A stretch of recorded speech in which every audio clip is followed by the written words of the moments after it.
You know, I still remember the day they almost gave up on each other. And honestly, for a while I thought they would. Not because they didn't love each other, but because it felt like the whole village was against them. You see, in our village, everybody knew everybody. And everybody knew everybody's business. So, when people started noticing Amina and Tunde talking at the market every day, well, it didn't take long before rumors started spreading. At first, it seemed harmless. Amina helped her mother sell food. Tunde worked at his family store nearby. A smile here, a greeting there. A few conversations after market hours. And before anyone realized it, they had fallen in love. The kind of love that sneaks up on you. The kind you don't plan for. But there was one problem. A big one. Their families hated each other. And not just a little. For years. Years. Everything changed. Amina's father told her, "Stay away from that boy." Tunde's family gave him the same warning. And just like that, love became a battle. Every meeting became secret. Every conversation became risky. Every day brought a new argument, a new warning, a new threat.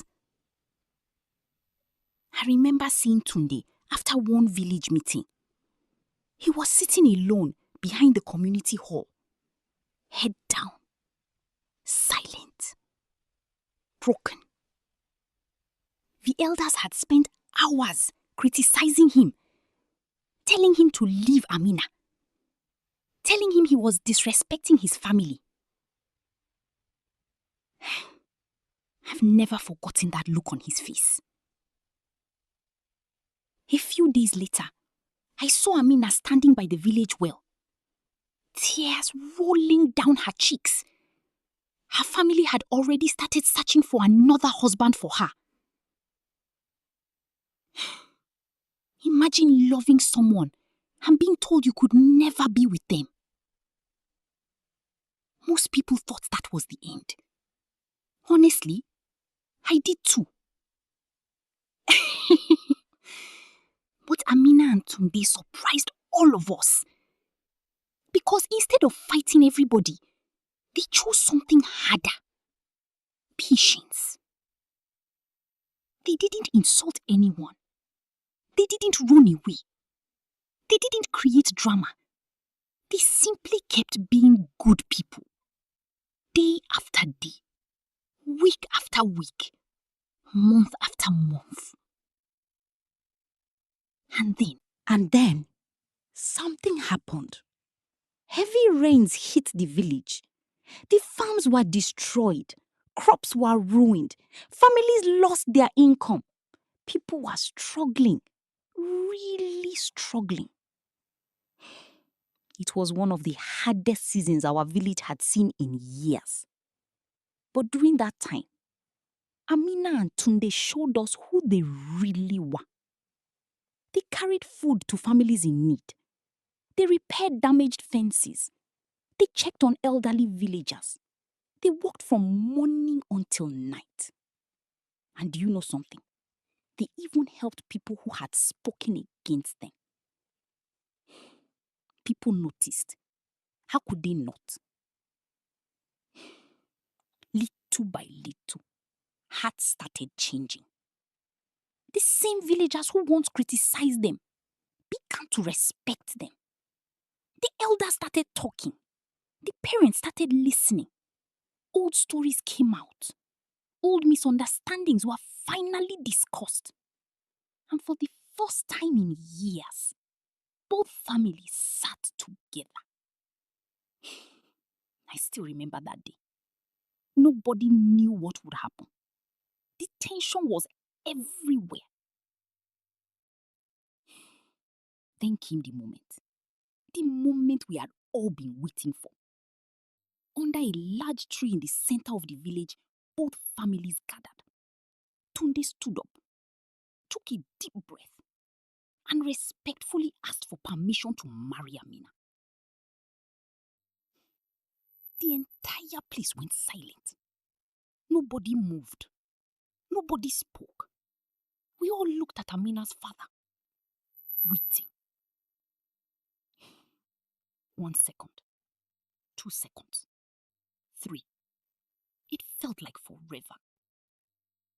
Then he nodded. Just like that. Just like that. He nodded. Amina burst into tears. Tunde couldn't stop smiling. People started cheering. Some were crying. Others were laughing. And after all those years, the feud was finally over.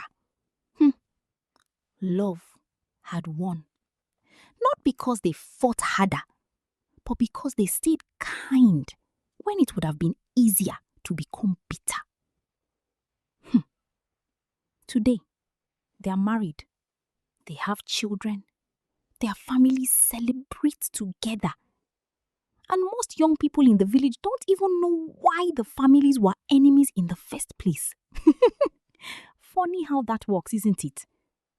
The thing that once seemed so important eventually became forgotten.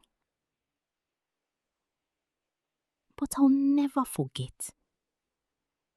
I watched two people fight for love without fighting each other.